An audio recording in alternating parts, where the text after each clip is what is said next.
amidst the refined setting of the estate, a server deftly places a teacup onto its saucer, the soft clack echoing gently. A direct voice states a desire to be frank. Kalen, his blue hair a vibrant contrast to his formal attire and his red eyes sharp with emotion, immediately responds internally, asserting that tidy cannot be replaced. His gaze then drifts, a thoughtful expression settling upon his face as he considers the implications. He acknowledges that Wilhelm Hunt, this person he internally refers to as a bastard, is already expected, or rather, has been decided upon as the future son-in-law poised to enter their family. Kalen reflects internally that the engagement, despite appearances, is far from smooth. Serafina, adorned in a pristine white dress and hat, sips from a teacup, the soft rustle of the fabric accompanying her movement. Her blue eyes hold a serious demeanor as she sets the cup down with a delicate clack and directly questions Kalen, asking what he truly wishes to say. Kalen, his red eyes wide with fervent emotion, places a hand to his chest, declaring his desire to reveal the truth and open his heart. Serafina sighs softly, a slight clack from her teacup as she considers his words. Turning slightly, her gaze drifting past Kalen towards the elegant library shelves, she asks his reason for such a declaration now, after the engagement ceremony has already occurred. She internally muses that if he had only informed her in advance, she believes she could have navigated this relationship with greater ease. The scene briefly shifts, showing Kalen in a lighter brown jacket and Serafina in a light blue dress and straw hat, reflected in a grand, yet distinctly cracked mirror, their expressions wistful as if recalling a fractured memory or a damaged past connection. Kalen, continuing his earnest declaration, clarifies that he does not wish to break off their engagement and assures Serafina he will respectfully listen to her every wish. However, with a subtle, knowing smile, he places a hand over his heart, revealing that his affections are already pledged to someone else. This sudden revelation causes Serafina to visibly tremble, her hat tilting precariously as she tries to comprehend his words, internally dismissing his pronouncement as nothing more than bothersome noise. Kalen, now radiating an almost triumphant sparkle, maintains his composed demeanor. Serafina, regaining a measure of her composure despite her internal turmoil, sharply rebukes Kalen, whom she identifies as Sir Wilhelm. She chastises him for his shocking lack of courtesy, questioning how a knight could so brazenly speak of another lover, Taishana, especially after formally joining their family. She openly challenges the very foundation of his knightly morale. Kalen's composed expression flickers with brief surprise, but swiftly transforms into a knowing smirk. He casually dismisses her concerns, asserting that their marriage is merely a political arrangement. He then indifferently states that if she wishes to take a lover of her own, she is welcome to do so, as he harbors no feelings on the matter. Serafina, her expression now a blend of cunning and challenge, probes deeper into Kalen's audacious declaration, pointedly asking if Taishana and her husband, Grand Duke Gloucester, are aware of his proclaimed affections. Kalen, maintaining his detached composure, calmly admits that Taishana, whom he affectionately calls Titi, is entirely unaware of his feelings, clarifying that his love is unrequited. He then lets out a short, dismissive laugh, further emphasizing his indifference. Serafina then adopts a wide, almost sinister smile, her eyes sparkling with a new understanding as she continues to observe Kalen. She remarks, with a dangerous edge, that he appears to have married as he pleased and, furthermore, has become a lover without the consent of the other party. As she raises her teacup, her expression shifts again, becoming stern and questioning, internally noting the absurdity of their situation. She observes that the world they inhabit feels like a game that has been outdated for a long time. The world, Serafina observes, feeling like an outdated game, is indeed rendered as such a popular love simulation titled The Men of Hers. This academy-set virtual romance allows players to navigate choices, increasing their popularity by selecting locations to unlock various endings with multiple male leads. An ultimate prize, the eternal love ending, promises a declaration of being someone's only forever. Yet, within this constructed reality, the player character, Karina Peonia, finds herself merely a supporting figure. Her profile within the game explicitly states her to be richer and more beautiful than Taishana, a character described as possessing an ordinary appearance. The previous description of Karina Peonia's status is not the reality, however. With the main character buff, Taishana is actually beautiful like a fairy and has captivated everyone's affection. Karina sees herself merely as a bridesmaid, existing solely to highlight Taishana. This means she must endure suffering throughout the entirety of the original game's progression. Karina wishes only to live quietly, understanding that the core issue is love itself. She recalls her first boyfriend, the young Duke Daniel Malperion, who was engaged to her even before his birth. Daniel Malperion is exceedingly handsome, polite, and possesses a good personality, making him one of the game's male lead candidates. In a past scene, Daniel Malperion informs Karina Peonia he cannot marry her, explaining that the game has already chosen him. Karina Peonia responds simply with an understanding acknowledgement.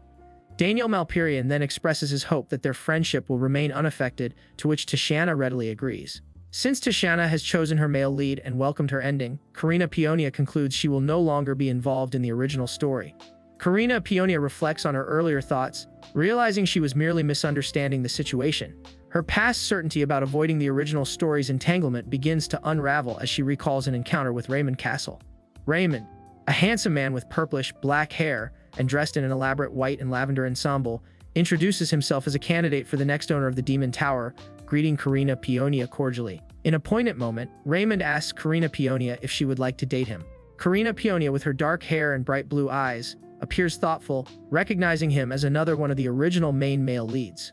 She considers the proposal, reasoning that since Tatiana has already chosen Daniel Malperion, it might be acceptable for her to date Raymond. However, this hopeful assumption is abruptly shattered. Karina Pionia witnesses Raymond, his profile now visible, declare passionately that Tatiana is the true owner of his heart. Tatiana, with her lighter, purplish hair, stands beside him, looking somewhat awkward amidst his declaration. Addressing Karina Pionia, Tatiana confesses her confusion, stating she does not understand why Raymond is so attached to her and admits she feels truly awkward about the situation. This exchange brings a stark revelation to Karina Pionia. Tatiana is indeed the original heroine, and it is her innate power to attract male protagonists, causing them to gather around her even without conscious effort. It is not Tatiana's fault, Karina Pionia concludes, but the reality of her predicament feels like a profound awakening. Karina Pionia, processing the profound awakening of Tatiana's inherent allure, finds herself reflecting on her own past experiences with affection. She recalls how, after her arrival in this world, she had consistently been getting along with the background boys at school, all dressed in their matching uniforms. Then, her memories shift to a period when she fell deeply in love with Viscount Alaric, the eldest son of an ordinary Viscount family. Karina Pionia perceives Viscount Alaric as the solitary grounding presence that pulled her, a rich and unsettled bystander in this world, down to earth. The narrative then shifts to a tender moment where Viscount Alaric lovingly embraces Karina Pionia, his eyes closed in contentment, while she leans into him, eyes also closed in pure joy. She recounts truly being in love, remembering how incredibly happy she was during that time, a stark contrast to the complexities of her current reality involving Tatiana. Karina Pionia feels a profound regret, her heart now profoundly shaken by Tatiana's presence and influence. She recalls a moment of painful separation from Viscount Alaric, his back to her as she moves away, signifying a past or internal distance from that tender memory. An internal monologue begins, revealing Karina's deep insecurity.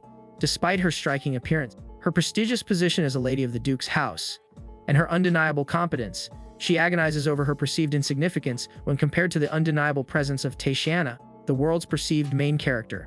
Represented by a small doll-like figure, Karina contemplates the enigmatic choices of Tatiana, wondering why Tatiana would select a man from an ordinary Viscount family, like Viscount Alaric, over the predestined male leads of this world. Karina's internal turmoil continues, her suspicion deepening as she believes Tatiana intentionally targeted the man she cared for. The memory of Viscount Alaric, previously seen walking away, solidifies into a revelation as Karina uncovers his true identity. She learns he is not from a humble background, but is Andrew Lebron Gloucester, the Emperor's half-brother, and the sole royal missing amidst the prince's rebellion. This newfound knowledge clarifies everything for Karina. Soon after their separation, news reaches her of Tatiana's impending marriage. Karina envisions the scene: Tatiana, radiant in her wedding gown, walking down the aisle alongside Andrew, led by Archbishop Lysander. Karina acknowledges the natural order, believing a royal is destined for the heroine, not for someone she perceives as merely a bridesmaid like herself. Alone and contemplative on a sunlit balcony, Karina reflects on these events, recognizing with a profound sense of finality that this chapter truly is concluding. Karina's sense of finality on the balcony fades as 3 years pass since Tatiana's marriage, a period during which Karina believed nothing more would happen. She had hoped this time things would be fine. However, fate delivers another blow, unexpected and sharp, as Andrew Lebron Gloucester finds himself in a new predicament. Andrew, looking distraught in his uniform with tears welling in his eyes, reflects on his devotion to Tatiana, stating he does not mind her feelings and can offer her his entire heart. The scene shifts to Karina, now in a different, ornate setting, holding a teacup that audibly clacks. She confronts Andrew, observing his distress and directly asking if he considers himself trash. With a decisive movement, Karina pours a liquid from a cup over Andrew's head, the droplets falling onto his face and uniform. She declares that he will pay a huge price for his words today. Karina's past suffering, she realizes, was foolish, and she is now tired of enduring it. The grand hall teems with guests, a cacophony of voices and movement filling the space. Amidst the crowded, noisy scene, Tatiana, resplendent in her elegant red and black gown, quickly finishes a glass of wine. A soft sigh escapes her lips as she holds the now empty goblet, a hint of wariness in her blue eyes. Unbeknownst to her, Lord Valerius watches from a short distance, a subtle, knowing smile playing on his lips. He muses that one simply cannot replace Titi, recalling how he believed their complex game of rules had concluded 3 years prior, making this unexpected turn of events quite surprising. Nearby, hushed conversations ripple through small groups of onlookers. One woman wonders aloud if this marks a second broken engagement for the princess, only for another to swiftly correct her, stating it is in fact the fourth. The murmurs continue, with guests observing that the rumors of the princess's intense obsession with men appear to hold truth, and questioning her audacity to even attend the event. A final voice expresses disbelief, pondering how the Duchess of Gloucester could possibly maintain a friendship with a princess of such a scandalous reputation. Tashana finds the entire event excruciatingly dull, a thought that echoes her earlier wariness. Meanwhile, a young noble, Prince Caspian, seen from behind in a grand blue cape, also harbors a deep disinterest in the proceedings, wishing not to be present. He notes that he is only attending because his father is unavailable. As Tashana stands amidst the general chatter, she feels a rising annoyance, also noting a nearby guest, Lady Isolde, who calls out a name, Karen.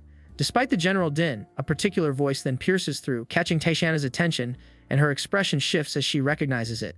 This familiar voice belongs to Princess Aurelia, a cheerful young woman with bright blue eyes and flowing silver hair, who joyfully recognizes Tatiana, addressing her as Titiania. Princess Aurelia rushes to greet her, asking after her well-being and commenting on how long it has been since their last encounter.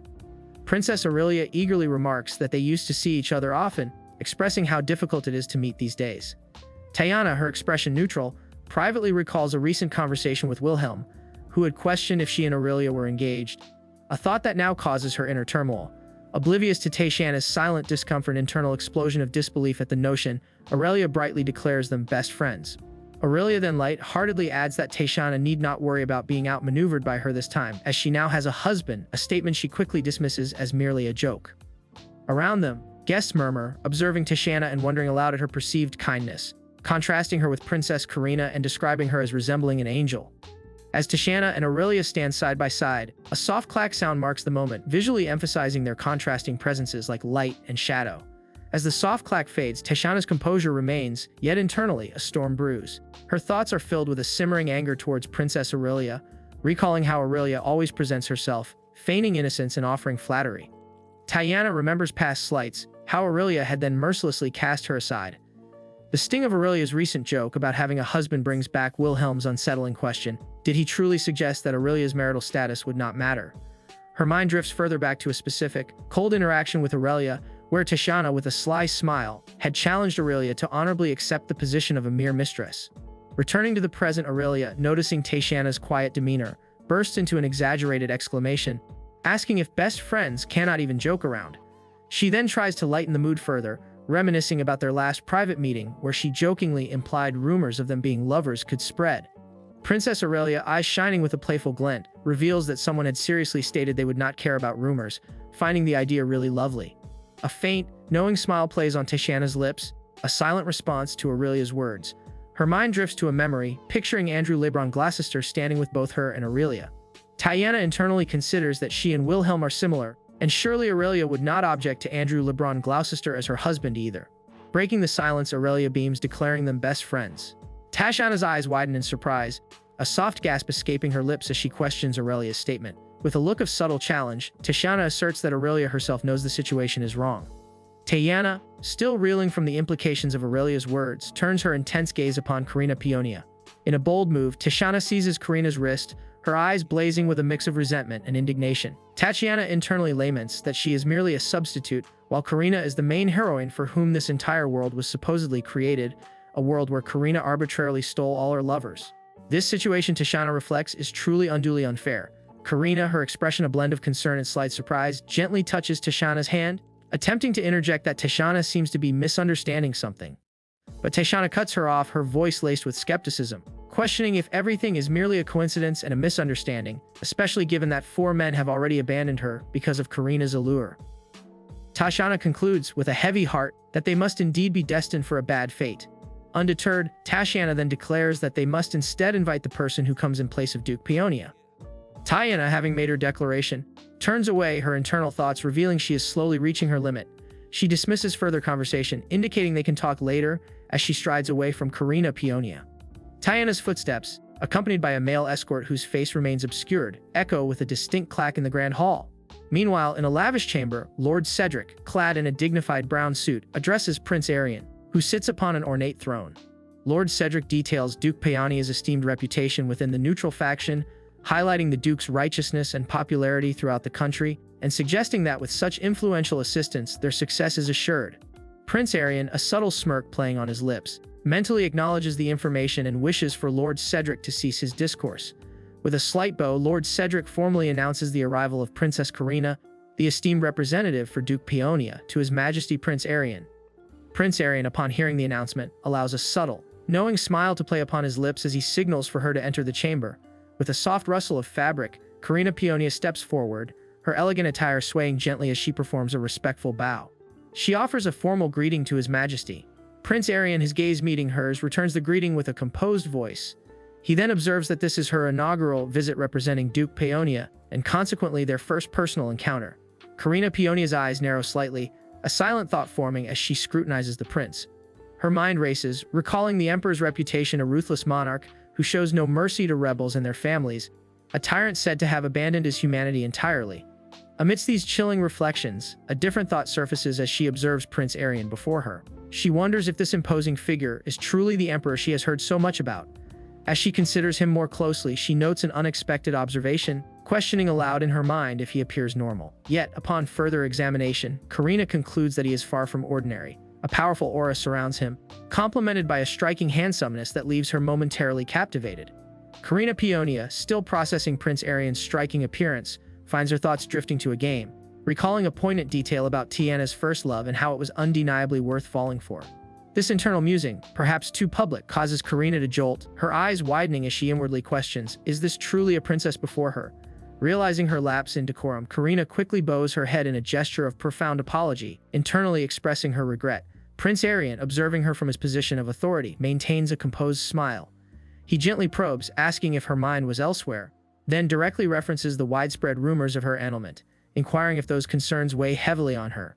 Karina responds with a soft laugh, dismissing the implication with a thought, wondering how such a notion could arise. She confesses her surprise, admitting that Prince Arian is far prettier than she had anticipated, a candid observation that leaves her momentarily captivated. Prince Arian studies her reaction, noting her apparent lack of fear, a significant contrast to the usual response of those who, having heard the unsettling rumors about him, are typically terrified upon their initial encounter.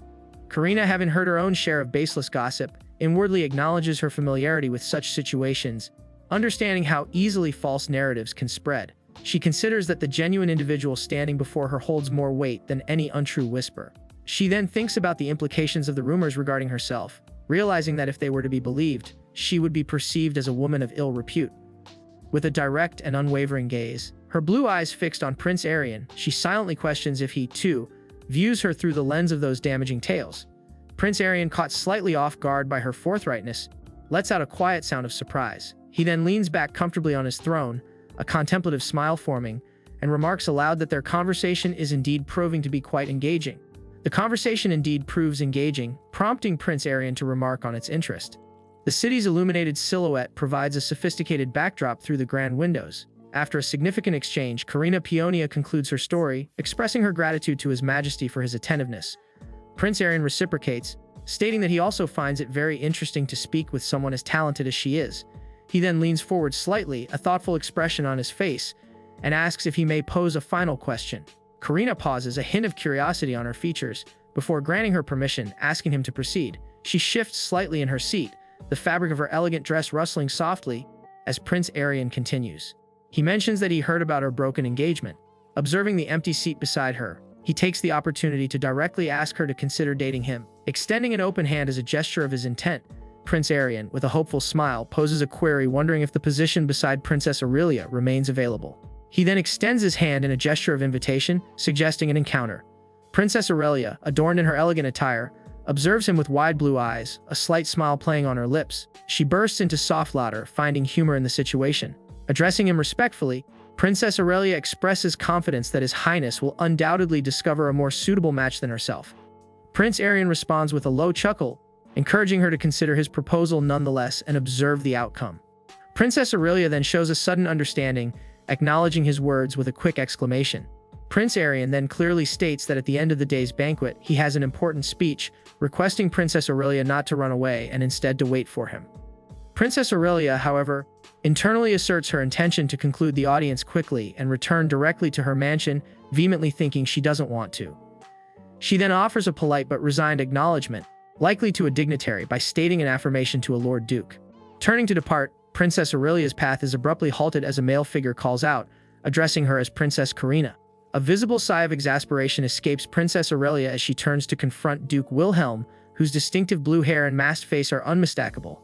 She asks what the matter is with him, Duke Wilhelm. She then sharply expresses her offense at being addressed in such a manner, declaring it rude. Duke Wilhelm, seemingly undeterred by Princess Aurelia's sharp retort, asks her to elaborate on her earlier conversation with the Grand Duke. Princess Aurelia, her gaze still filled with disdain, replies that she sees no reason to divulge such information to him. Duke Wilhelm, his expression turning grave, laments that due to her, he and the Duke can never revert to their former relationship, yet she speaks to him so casually. He concludes by stating it seems she lacks any conscience. A brief, almost dismissive smile touches Duke Wilhelm's lips as he declares that he had forgotten. He then clarifies his meaning, asserting that Princess Aurelia is unlike the Duke. She is incredibly rigid and inflexible. Princess Aurelia's lips curve into a challenging smile as she readily agrees, confirming that she is indeed very rigid and not flexible at all. She then delivers a devastating blow, reminding Duke Wilhelm that she was the one who broke off their engagement. Princess Aurelia reveals the reason. He had once confessed to his own fiancée his intention to become the mistress of Duke Gloucester. Duke Wilhelm visibly recoils, his eyes widening in shock and a deep flush rising to his face as the gravity of her accusation sinks in. Duke Wilhelm, still reeling from Princess Aurelia's devastating revelation, can only stammer a question of utter disbelief, his face a vivid crimson. Princess Aurelia, her expression cool and collected, gazes at him with an almost dismissive air as she recalls the day he so confidently expressed his intention to become Duke Gloucester's mistress. A sharp sound fills the silence, and Princess Aurelia then directly questions if he is feeling embarrassed today. Duke Wilhelm's face flushes with indignation, his brow furrowed in anger as he warns Princess Aurelia that she is going too far with her provocations. Unfazed, Princess Aurelia meets his gaze, challenging him by asking if she is being sarcastic. Duke Wilhelm's eyes blaze with fury, and with a guttural sound of frustration, he raises a threatening hand, his voice a low growl as he dares her to slap him again. Princess Aurelia's eyes close briefly, a vengeful thought flashing through her mind about placing all blame on Duke Wilhelm and ruining the Marquis of Hunt. Her eyes then snap open, wide with alarm, as she demands to know what is happening. A sudden, familiar voice causes her to recognize the presence of another. Just then, Andrew LeBron Gloucester steps between them, his hand firmly gripping Princess Aurelia's wrist, then tightening his hold as he acknowledges her. A soft rustle marks the arrival, as Andrew LeBron Gloucester turns his sharp gaze to Duke Wilhelm, questioning if he plans to make a move on Lady as well. Duke Wilhelm, visibly taken aback, quickly denies any such intention, declaring he was just about to depart. Andrew LeBron Gloucester, with an authoritative gesture, directs Duke Wilhelm to turn around and leave. His fury now quelled by apprehension, Duke Wilhelm swiftly complies, his footsteps sounding softly as he retreats.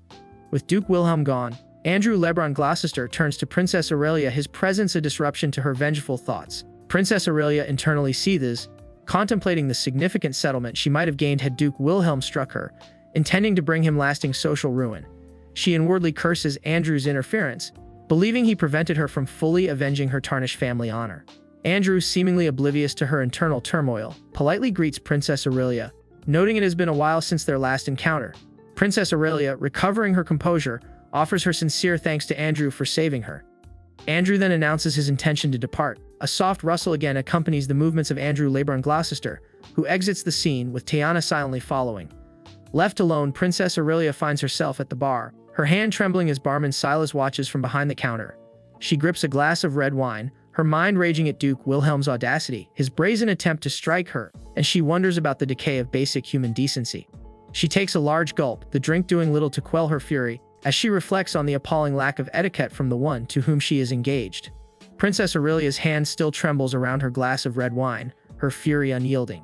A sardonic inner smile plays across her mind as she recalls the recent events. She laments internally, wondering what she did wrong to find herself in such a predicament. Her thoughts immediately turn to Duke Wilhelm, whom she considers wretched and wishes to have nothing to do with. Yet, she realizes that given his appearance, if she were to date someone else, he would surely meddle. The bitter realization prompts her to consider if she should simply live happily as a single woman. Meanwhile, in the bustling ballroom, Lady Clara, dressed in a vibrant yellow gown, exchanges pleasantries and a bright smile with Lord Kale, a dashing nobleman with striking blue hair and fox-like ears, as they enjoy the evening's festivities, seemingly unaware of the internal drama unfolding at the bar. Princess Aurelia continues to linger at the bar, her elegant red gown a stark contrast to her visible distress. She stares wistfully into her wine glass, its surface reflecting the blurry image of a man, as her thoughts remain trapped in a spiral of self-doubt. With a heavy sigh, she questions if there truly exists a man who does not fall for Tashiana. Suddenly, Lord Tristan, a distinguished blonde gentleman with captivating purple eyes, approaches her. He calls out to her, his gentle voice cutting through the ballroom's din. Aurelia looks up, her blue eyes wide and a touch disoriented as Lord Tristan smiles warmly but with a hint of reproach. He gently chides her, reminding her that he asked her to wait, not to succumb to drunkenness. Aurelia responds with a slight pout, her cheeks flushed, as Lord Tristan reaches for her hand, his expression still soft yet firm. Lord Tristan gently takes Princess Aurelia's hand, his gaze meeting hers as he teasingly asks if she has finished her speech. Princess Aurelia, with a blush, first denies having any speech at all, then playfully admits she was lying. Lord Tristan, a knowing smile playing on his lips, remarks that otherwise she would have already left the premises. Aurelia lets out a soft sound of mild embarrassment, realizing her ruse is transparent. She then shifts her attention to Lord Tristan's countenance, observing how beautiful and captivating his smile is. Suddenly flustered by her own candid remark, Princess Aurelia blushes deeper and exclaims that it was merely her thoughts spoken aloud. Lord Tristan emits a quiet, amused sound which soon blossoms into hearty laughter, clearly delighted by her honesty. He declares her truly interesting and graciously accepts her earlier observation as a compliment. As he continues to smile, Princess Aurelia internally reaffirms her earlier thought, recognizing that his smile indeed captivates people. As Lord Tristan's laughter subsides, a comfortable silence settles between them. Princess Aurelia leans into him, finding the moment incredibly relaxing. She then playfully deflects a presumed gesture of thanks from him, assuring him that she is quite well. However, her attention soon shifts as she observes a familiar figure in the distance, Tashiana. Princess Aurelia notes Tashiana's unusual demeanor, wondering why she appears neither happy nor fully engaged with her surroundings. Aurelia ponders if Tashiana's apparent distress stems from seeing her close to Lord Tristan, speculating about past affections Tashiana might have held for him. Suddenly, Lord Tristan draws Princess Aurelia closer, his arms encircling her. He gently asks if this intimate embrace is permissible for a brief moment. With a slight smile, Lord Tristan then acknowledges Tashiana's presence, remarking that the Grand Duchess is now behind them. Princess Aurelia, now held even tighter, looks up at him with questioning eyes, tentatively addressing him as Your Majesty, hinting at his true status. Responding to her unspoken question, Lord Tristan tightens his hold, drawing her into a full, close embrace, a clear affirmation of their shared moment. Tiana finds herself unexpectedly drawn into an embrace, her body held firmly. Her blue eyes widen slightly with a mixture of surprise and concern as she glances over her shoulder, the elaborate details of her red gown rustling softly around her. It seems Tashiana is caught in this moment. Kylan holds her close, his arms tightening around her as she leans into him, her eyes now closed, perhaps overwhelmed by the intensity of the emotion. Elsewhere, Lady Amira observes the unfolding events with a contemplative expression, her fingers rising to gently bite her lower lip, a silent testament to her inner thoughts or anxieties. As Kaelin holds Tashiana close, the intense moment eventually gives way to a decision.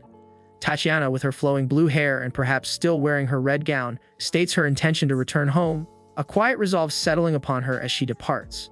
A dark-haired figure, Lord Adrian, accompanies her, urging her to hurry as they make their exit, and she is swiftly gone from the scene. Meanwhile, elsewhere in the Grand Hall, Lady Rosalind, striking in a red gown with dark, braided hair, engages in a warm interaction with King Arthur, a distinguished blonde-haired royal. She smiles sweetly, offering gratitude for his collaboration and addressing him as Your Majesty. King Arthur, with a gentle, appreciative smile, expresses his good fortune in being able to assist her. Lady Rosalind gazes at his beautiful smile, an inner thought questioning its captivating beauty, and inwardly considers him truly different from other men, perceiving his handsome demeanor and finding his smile particularly enchanting. As Lady Rosalind gazes at King Arthur's captivating smile, an unexpected thought emerges, making her feel nervous. Overcoming her trepidation, she boldly asks him if he would consider dating her. King Arthur pauses, a flicker of surprise crossing his features. Lady Rosalind immediately regrets her impulsive question, thinking to herself that she has made the atmosphere awkward and that he will surely refuse her, considering her crazy for such a direct proposal. She quickly apologizes, stating that she suddenly does not know what to say. With a gentle rustle of fabric, King Arthur reaches out and grasps her hand. He then proposes that they go on a date, followed by marriage. Lady Rosalind looks at him with wide, astonished eyes, asking if he truly would do that. King Arthur, with a resolute inner thought, vows to try his best to become the ideal boyfriend that the young lady desires. The night following King Arthur's surprising proposal, Lady Rosalind finds herself lost in a vivid dream. She is at a grand palace, seemingly overwhelmed by an influx of attention and gifts, a throng of people celebrating around her. In this fantastical scenario, she questions whether this dream, involving such an astonishing proposal, is too wild to be real. The surreal images fade as Lady Rosalind slowly awakens in her own bed, rubbing sleep from her eyes. Trying to piece together the fragments of her slumber, she muses about what she had dreamed. A sense of urgency washes over her. She needs to calm down and thoroughly recall the events. She remembers yesterday's indignation towards Taishana and her entourage, and acknowledges having indulged in a few glasses of wine. A mischievous thought from the night prior surfaces, where she found the idea of teasing others genuinely amusing. Then, a shocking realization hits her, making her wonder if she actually spoke those impulsive words aloud. Suddenly, she becomes acutely aware of King Arthur's presence beside her, feeling his arm around her. With a distressed expression, Lady Rosalind silently chastises herself, lamenting her inexplicable recklessness. Lady Rosalind's mind races, replaying the shocking query from King Arthur, a proposition to date him that echoes in her thoughts.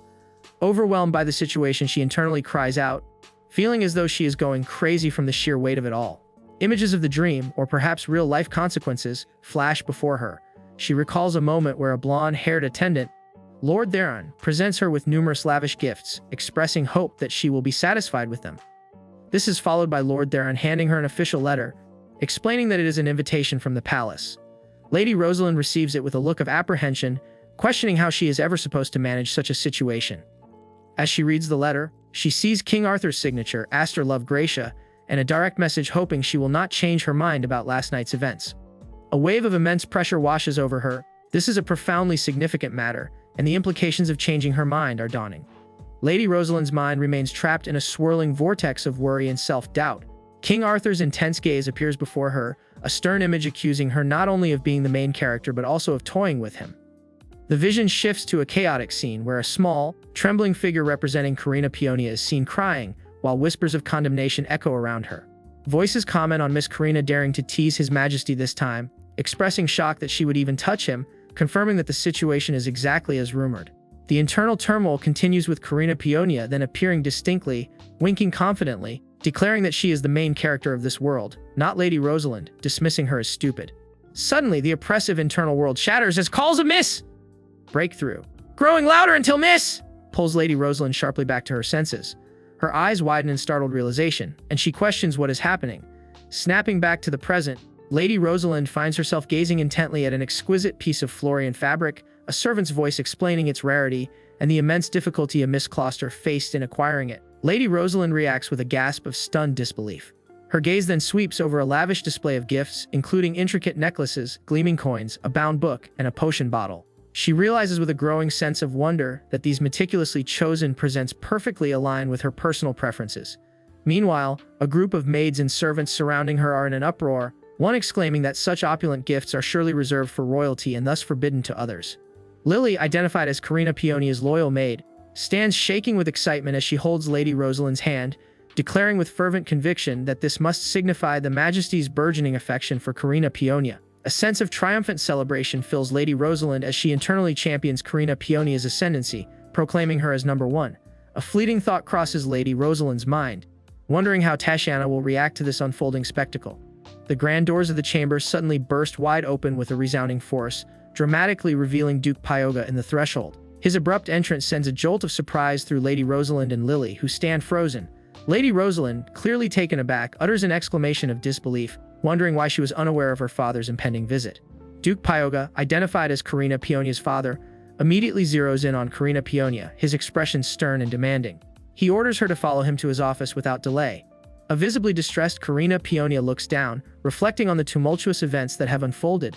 Duke Pyoga's attention then shifts to the opulent royal gifts scattered across the opulent setting, noting the prominent royal seal adorning them. His anger intensifies as he questions how Karina Peonia acquired such significant presents from the royal family, emphasizing his demand for answers by slamming his hand down next to a nearby scroll. Karina Peonia, still looking down, reflects on the situation, realizing that someone with a fiancé should not be entertaining other thoughts. She wonders internally if Duke Pyoga feels no shame in front of Duke Wilhelm. Then, lifting her gaze to meet her father's, Karina Peonia defiantly declares that she has something important to tell him, announcing her intention to break off her engagement with Duke Wilhelm. Duke Pyoga is momentarily stunned, starting to give his consent before abruptly halting, his eyes wide with shock and anger. He furiously demands clarification, questioning what exactly she intends to break off. He commands her to get up, a resounding thud accompanying his sudden rise. Now standing across from him, Karina Peonia reaffirms her decision to break off the engagement. Duke Pyoga, appearing to have recollected himself and resumed his seat, considers that she cannot break off an engagement without any valid reason. His gaze sharpens as he suspects the true reason might be connected to the colonel. As Duke Pyoga's gaze sharpens with suspicion, Karina Peonia calmly affirms his unspoken question.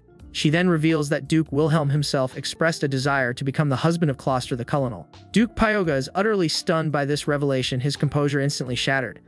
A visible surge of wrath overtakes him as he furiously thinks, questioning how Wilhelm dares to act with such audacity, and whether he believes the Duke Peonia family is truly powerless. He internally vows to finish off Wilhelm's entire family. Karina Peonia, witnessing her father's escalating fury, quickly intervenes, urging him to stop, noticing his hand is turning red from his intense grip. Duke Pyoga exhales sharply, collecting himself, a trace of dismay on his face as he reflects on his prior misjudgment of Wilhelm. He realizes his assumption of Wilhelm being a noble ruler was incorrect.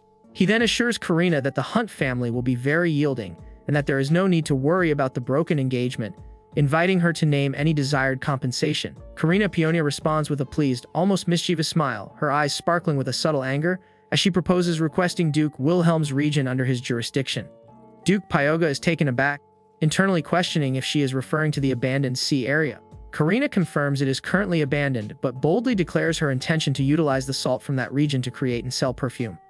Karina Peonia confirms her intention to utilize the salt, explaining that this specific sea area, though abandoned, holds salt with a unique ingredient essential for crafting the fragrance she envisions. This versatile salt can also be fashioned into soap. She declares her plan to release a perfume infused with that very soap's scent, intending to name it Taishana's perfume.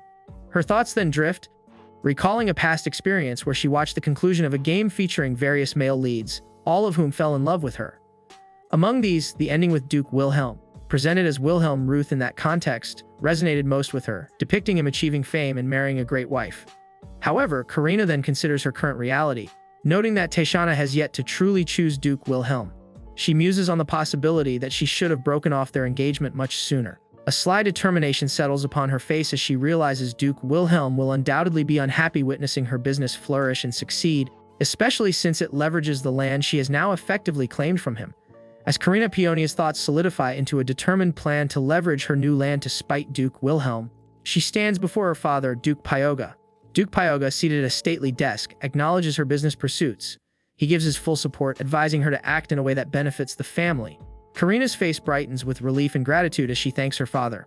Duke Pyoga then falls into a contemplative silence, wondering if the king's recent gift to their house was connected to news of Karina's broken engagement.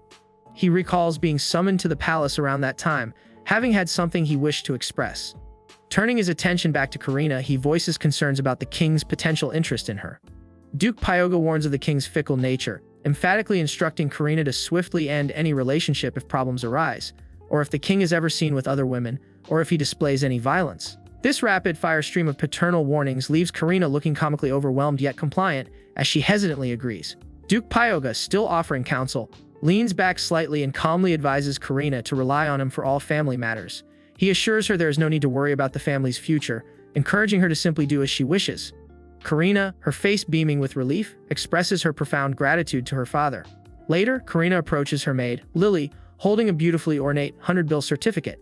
She shows it to Lily, explaining that her father gave it to her to improve her mood. Lily's eyes widen in utter disbelief as she realizes the immense value of the gift. Karina then admires the beauty of the certificate, her thoughts already turning to an impending meeting with the king. She then suggests to Lily that they go shopping, pointing out that it has been a long time since they last went together. Lily, taken aback by the unexpected invitation, points at herself in surprise, confirming if Karina truly wants to go shopping with her. Karina, with a slight look of dejection, asks if Lily dislikes the idea, revealing that apart from her, she has no other friends. Lily's previous surprise immediately transforms into utter delight. She throws her hands up in ecstatic joy, declaring she really likes the idea and looks forward to a shopping day. Karina, her spirits lifted by Lily's enthusiasm, smiles warmly and confirms it has been 2 years since their last outing together. Her thoughts then drift, conjuring fragmented memories of a past filled with the scrutiny of others, particularly a strange person, and the poignant loneliness of observing someone she cared for with a girlfriend. These were times when she didn't go out to play. However, Karina now asserts that she no longer cares about those judging eyes, wondering if this present encounter is some kind of challenge. Moments later, as Karina and Lily walk together in front of a grand, classical building, Karina suddenly stops, her eyes wide with shock and a question on her lips about who this new arrival could be. Standing before them is a confident man with striking pink hair, who greets them with a charming smile, stating it has been a long time. Karina instantly recognizes him, a familiar name forming on her lips as Lamont Castle, her second ex-boyfriend. Outside an opulent boutique, Lady Evelyn arrives, her gaze sweeping the entrance.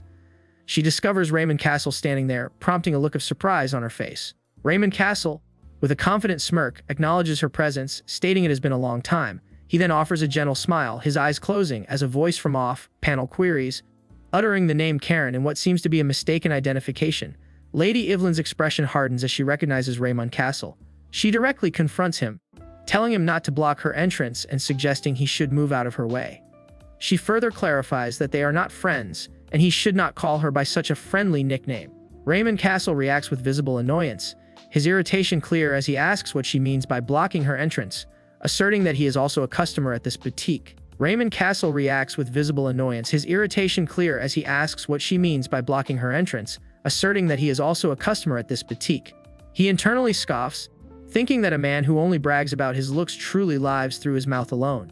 Lady Evelyn, pointing at the opulent boutique entrance, expresses her genuine surprise that an establishment specializing in branded clothing for women would suit Raymond Castle's taste.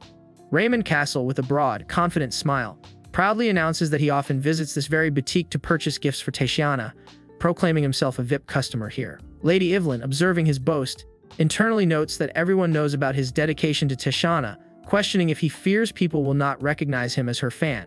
Her expression then shifts to one of cold disdain as she states that Raymond Castle's presence now makes the boutique feel less classy. With a dismissive gesture, Lady Evelyn suggests that if he finds the boutique no longer appealing, he is free to go somewhere else, before curtly asking him to step aside. Raymond Castle, his face twisting into an arrogant smirk, challenges her understanding, asserting that she clearly does not comprehend. He then declares definitively that this boutique is simply not suitable for her. Lady Evelyn, her irritation mounting, demands an explanation for his judgment of suitability, telling him to cease such childish jokes as he is no longer a child. Rather than engaging further with Raymond Castle's provocations, Lady Evelyn turns her back to him, her expression shifting to one of elegant dismissal, and instructs her maid, Lily, to proceed. Lily readily assents, moving to follow her mistress.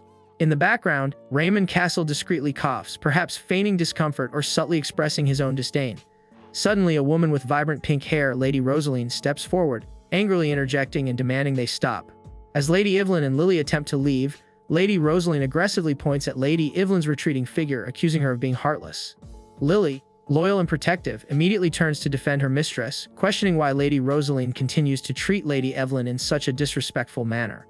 Lady Evelyn, composed despite the commotion, slightly turns her head to reassure Lily, indicating that it is all right. She internally dismisses Raymond Castle as a foolish individual not worthy of her attention. Lily, now emboldened, triumphantly agrees with her mistress, facing the furious Lady Rosaline. The boutique's manager, Manager Celeste, observing the escalating scene, adjusts her spectacles with a surprised intake of breath, her gaze fixing on the controversial figure of Raymond Castle. The chaotic exchange between Lady Evelyn, Lily, and Lady Rosaline is abruptly cut short as a new figure, Pierre, the Dyer Boutique's branch manager, makes a sudden, dramatic entrance. His arrival causes a noticeable stir in the boutique. Manager Celeste, still processing the earlier confrontation, glances towards the newcomer with a curious tilt of her head, adjusting her spectacles. Pierre, with a polite yet firm demeanor, offers a formal greeting to Lady Evelyn, introducing himself and expressing the great honor he feels in presenting the gifts His Majesty has personally prepared for her. Lady Evelyn's eyes widen in disbelief, her expression shifting from calm dismissal to utter astonishment as she quietly questions the unexpected benevolence from His Majesty. Pierre, now joined by a diligent boutique attendant, Maid Anya, clarifies the situation, explaining that the Emperor himself issued a request for special, exclusive gifts to be prepared for Lady Evelyn at every esteemed boutique along the street. The sheer magnitude of this gesture leaves Lady Evelyn visibly overwhelmed and flushed.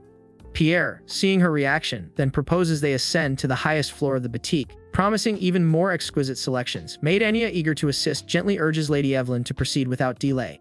With a sigh of resignation, Lady Evelyn assents, acknowledging the unexpected turn of events, and begins to walk purposefully towards the upper levels, her steps echoing faintly in the now subdued boutique. Lady Evelyn begins to walk purposefully towards the upper levels, and as she ascends, Pierre continues his detailed explanation. He clarifies that His Majesty specifically requested the boutique to consider Lady Evelyn's shopping history and preferences when preparing these unique gifts. Maid Anya, overwhelmed by the sheer scale of the Emperor's benevolence, reacts with an excited gasp, repeatedly uttering exclamations of amazement. Lady Evelyn herself appears stunned, her eyes wide as she gazes at the shimmering display of luxury items laid out for her, an array of dazzling crowns, elegant necklaces, exquisite shoes, and beautifully crafted garments. Manager Celeste observes the scene with a subtle, knowing smile. Despite the grandeur, Lady Evelyn feels a profound sense of overwhelm, acknowledging that while she is happy, it feels like an immense amount of attention. Her thoughts drift, a tender memory or hopeful vision of Kalin, the Emperor holding her hand tightly, surfaces. In this intimate moment, Kalin expresses his earnest desire to become the boyfriend she truly desires, promising that he will try his very best to fulfill that role. Lady Evelyn's thoughts linger on Kalin, contemplating that his earnest desire was perhaps uttered only while he was drunk. Yet, his actions speak volumes, as he continues to care for her to such an extent that she feels a pang of guilt. Manager Celeste, ever observant, steps forward to assure Lady Evelyn, inviting her to feel free to explore and promising assistance should she need anything. Meanwhile, Maid Anya's excitement reaches new heights, her delighted exclamations echoing through the boutique as she declares how utterly pretty everything is. With an enthusiastic whoosh, Maid Anya rushes towards Lady Evelyn, calling out to her miss with renewed vigor. Lady Evelyn's eyes widen, considering the astonishing implication that the Emperor must have fallen in love with her, a thought that parallels Anya's unrestrained enthusiasm.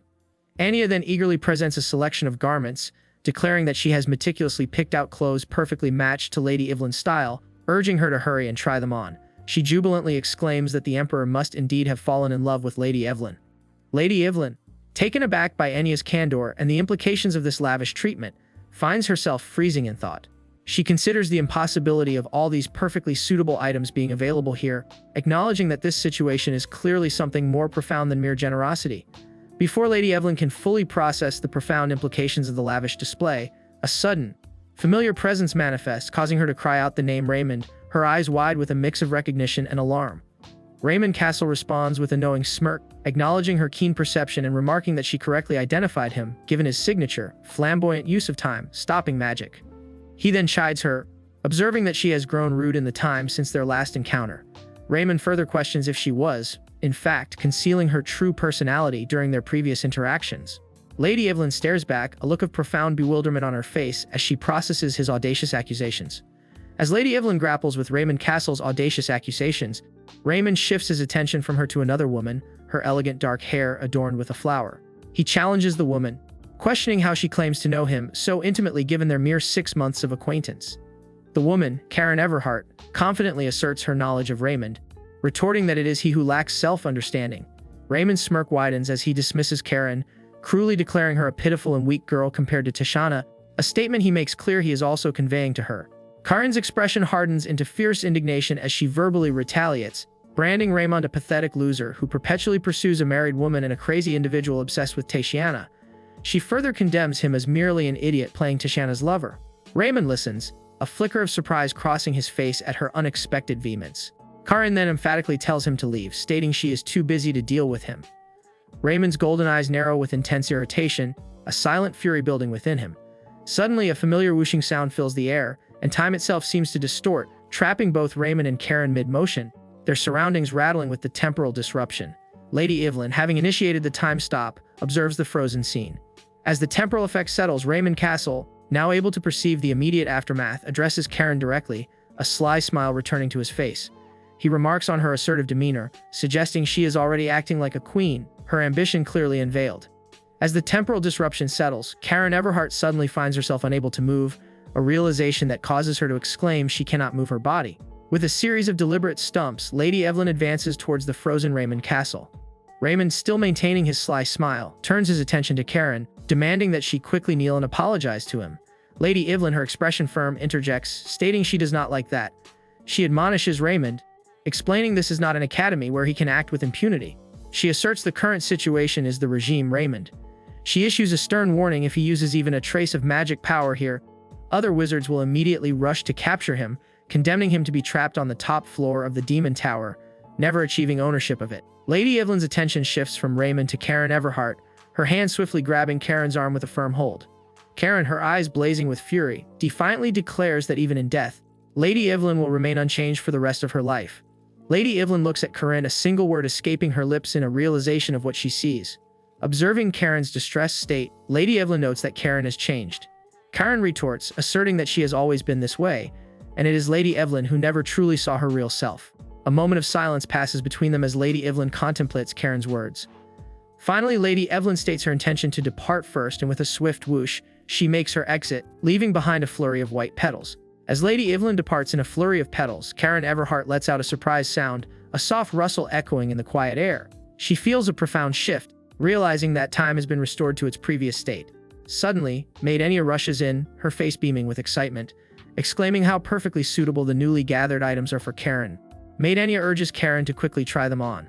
Karen, observing Maid Enya, responds with a smile, acknowledging her and addressing her as Lily. With newfound resolve, Karen instructs Maid Enya to promptly hand over the new clothes, expressing her eagerness to change. Later, as the Grand Royal Palace exterior gleams under the sun, a magnificent carriage from the royal family arrives. Maid Enya, alongside Maid Alice, assists Karen, who now stands elegantly in a pristine white gown. Karen expresses her gratitude for their care before confidently declaring her departure, an envelope clutched in her hand as she prepares to leave. The long journey finally concludes as caretaker Rowan announces their arrival. Princess Aurelia, still lost in thought and wrestling with how to justify her predicament, steps onto the grand estate. She observes the magnificent palace before her, a majestic structure befitting royalty, and inquires if this impressive residence is indeed his or her Majesty's private palace. Princess Aurelia's inquiry is met by a bowing attendant, Lord Everett, who clarifies that someone sent a message requesting a private meeting in a significant location. Aurelia murmurs in acknowledgement, then expresses that such arrangements might not be necessary. As she takes in the beautiful, flower-filled conservatory, a vibrant blue butterfly gracefully lands on her hand, a moment of fleeting beauty. It dawns on her that this grand structure is the Winter Palace, a place Aster has inhabited since his days as Crown Prince. A shiver of understanding runs through her as she realizes this is exceptionally private territory, strictly forbidden to any woman save the Empress Dowager. Panic begins to set in as she inwardly expresses remorse, attributing her predicament to the Crown Prince's excessive kindness. She desperately wishes she could dismiss her actions as mere drunken mistakes, but the gravity of the situation weighs heavily. This is no laughing matter.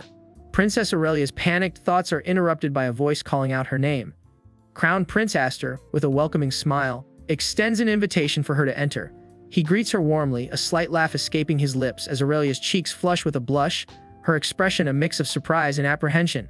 The weight of the moment hits her again, causing her to gasp, a sudden realization washing over her that she must now face the reality of the situation.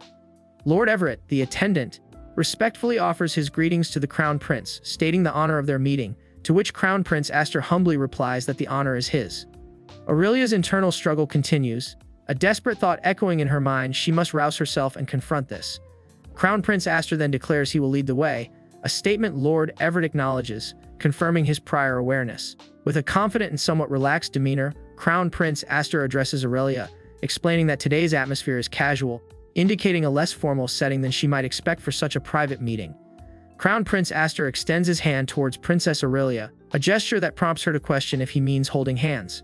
Her gloved hand gently reaches out to meet his, and as their hands clasp, a small gasp escapes her, a wave of realization passing through her. Crown Prince Aster, with a sheepish expression, admits this is his first time dating, confessing his uncertainty on how to proceed. He then gently pulls her along, leading her into a lavish room. Her eyes immediately fall upon a magnificent tiered dessert stand, laden with an array of sparkling, colorful sweets. Crown Prince Aster explains he prepared everything since he was unsure of her preferences, asking for her opinion. Princess Aurelia, her eyes wide with delight, exclaims how beautiful the desserts are. Seated at an elegant table, she thanks him for his attention, noting that while she typically dislikes sweets, she is eager to try these particular confections. Crown Prince Aster pours a drink, revealing he also does not care for sweets, remarking on the fitting coincidence of their shared taste. Crown Prince Aster pours a bitter tea, explaining it is his favorite and serves to neutralize the sweetness of the desserts. He hopes it suits her taste. Princess Aurelia carefully handles the teacup, a soft clack sound resonating as she holds it. With a confident smile, she thanks him, asserting she can drink anything. Crown Prince Aster, taken aback by her declaration, raises an eyebrow, jokingly wondering if he should perhaps give up wine if she can handle any drink. Suddenly, Princess Aurelia dramatically spits out the tea, her eyes wide with shock. Trembling and flustered, her face reddens as she frantically attempts to clarify that her true personality is not typically like this, attributing her current state to being too drunk. She profusely apologizes for causing trouble to His Majesty, declaring that even with 10 mouths, she could not justify her actions. Crown Prince Aster bursts into laughter, revealing he was merely jesting. He reassures her that there is no need to be embarrassed, adding that he is perceptive enough to distinguish between intoxicated and sober individuals. The pair then resumes their positions at the elegant table, surrounded by the untouched, sparkling confections. Crown Prince Aster, now serious, calmly addresses Princess Aurelia, asserting he understands her true intentions behind her visit. Princess Aurelia looks up, startled, asking for clarification. He elaborates, suggesting that after she had sobered up from their previous encounter, she must have thoroughly considered her family's stance and her own position. A wave of regret washes over Princess Aurelia's face as she apologizes to His Majesty, appearing deeply saddened. Crown Prince Aster quickly reassures her there is no need to apologize. He then resumes pouring tea into her cup, a soft stream filling the delicate porcelain. He confesses his hopes that she will not reject his feelings, adding a startling proposition. They could love each other forever without the need for an engagement. Princess Aurelia is taken aback by this unexpected offer, her eyes wide with surprise as Crown Prince Aster watches her reaction intently. He concludes his proposal by stating that while a relationship without engagement is an option, marriage would ultimately be the most beneficial outcome for him. Princess Aurelia's gaze holds a complex mix of surprise and contemplation, her thoughts unreadable. Princess Aurelia's gaze holds a complex mix of surprise and contemplation, her thoughts unreadable. To fully grasp Crown Prince Aster's unexpected proposition, one must delve into the harsh realities of his world, where despite being the central figure, Aster has endured immense suffering, often seen as the biggest victim. Thanks to Tatiana, a beloved figure, her marriage to Andrew Lebron Gloucester allowed a powerful faction of nobles, centered around Andrew, to rise within the empire. Consequently, Crown Prince Aster's own power has steadily diminished. Despite his weakening position, he bears a heavy burden, for his choice to protect his standing as crown prince necessitates severe punishment for all nobles who commit treason, as evidenced by the distraught Lord Grantham. Thus, Aster finds himself perpetually judged, eternally seated upon a blood-stained throne, a silent testament to his difficult reign. Princess Aurelia's contemplation of Crown Prince Aster's proposition deepens as he continues to explain his strategy. He suggests that if one cultivates a good relationship with a celebrity based on their integrity, it would also benefit the Duke of Paeonia and help preserve the crown prince's image. Aurelia's mind drifts back to a past incident, wondering if she was rude that day because she was drunk, and if he would have been just as friendly otherwise. Her thoughts are muddled, a cup of steaming tea reflecting her internal warmth and confusion. She questions what she truly wants to do. Sensing her overthinking, Crown Prince Aster offers reassurance, telling her she does not need to think too complicatedly. He gently prompts her, then states his honest desire to be on the same side as her princess. Aurelia, dressed elegantly with a butterfly adorned in her hair, absorbs his words, her expression a mix of thoughtful consideration and underlying sadness. Crown Prince Aster continues, clarifying the benefits of her alignment. He explains that if Princess Aurelia sides with him, he can draw closer to the Duke of Paeonia and also aid her in seeking revenge against the Grand Duchess. Princess Aurelia's lips curve into a knowing smile as she acknowledges his insight, observing that he has indeed deduced her problematic relationship with the Grand Duchess. Crown Prince Aster confirms this fact, stating it is widely renowned throughout the empire. He then reveals his initial misconception, admitting he once considered her naive, believing she had lived contentedly despite the Grand Duchess repeatedly stealing her lovers. However, he confesses, he witnessed a profound hatred in her eyes when she looked upon the Grand Duchess on that particular day. Princess Aurelia's expression shifts to one of subtle surprise, or perhaps quiet confirmation. Crown Prince Aster, his gaze unwavering, then gently asks if his perception was mistaken. Princess Aurelia closes her eyes briefly in thought, then reopens them, her vibrant blue gaze meeting his. She confirms the accuracy of all his statements, acknowledging their profound truth.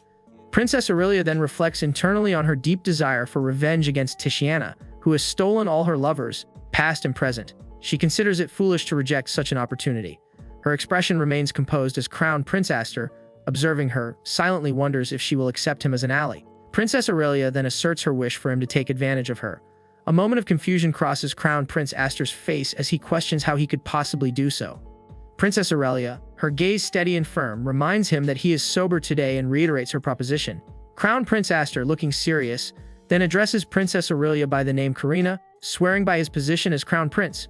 His expression softens into a gentle smile as he pledges to always stand by her side, not only politically but also as a lover. Princess Aurelia listens, her blue eyes reflecting a flicker of thought as Crown Prince Aster's unspoken proposal hangs in the air, a suggestion of trying a date. Princess Aurelia responds, a gentle smile gracing her lips and her demeanor conveying a clear willingness to wholeheartedly endeavor to become a girlfriend who pleases His Majesty. Crown Prince Aster, his eyes softly closed and a tender smile on his face, expresses that he is truly the one who should be making such a declaration. The perspective then shifts, revealing a serene night sky dominated by a luminous full moon, its glow bathing the grand facade of a distant palace.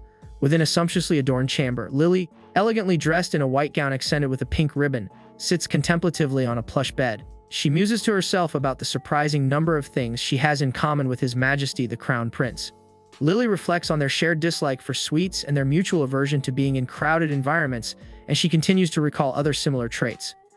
Lily continues to dwell in her opulent chamber, her thoughts still perhaps lingering on the Crown Prince, when Maid Lena, holding a duster, expresses her cheerful endorsement. Maid Lena declares her affection for His Majesty and asserts he is the finest gentleman Lily has ever encountered. Lily, a gentle smile gracing her lips, conveys her gratitude for Maid Lena's reassuring words. Suddenly, Maid Lena's gaze fixes upon an object, her eyes widening in surprise as she wonders if it is still available. She then turns to Lily, urging her to observe the discovery. Lily, curious, approaches and inquires about the mysterious item.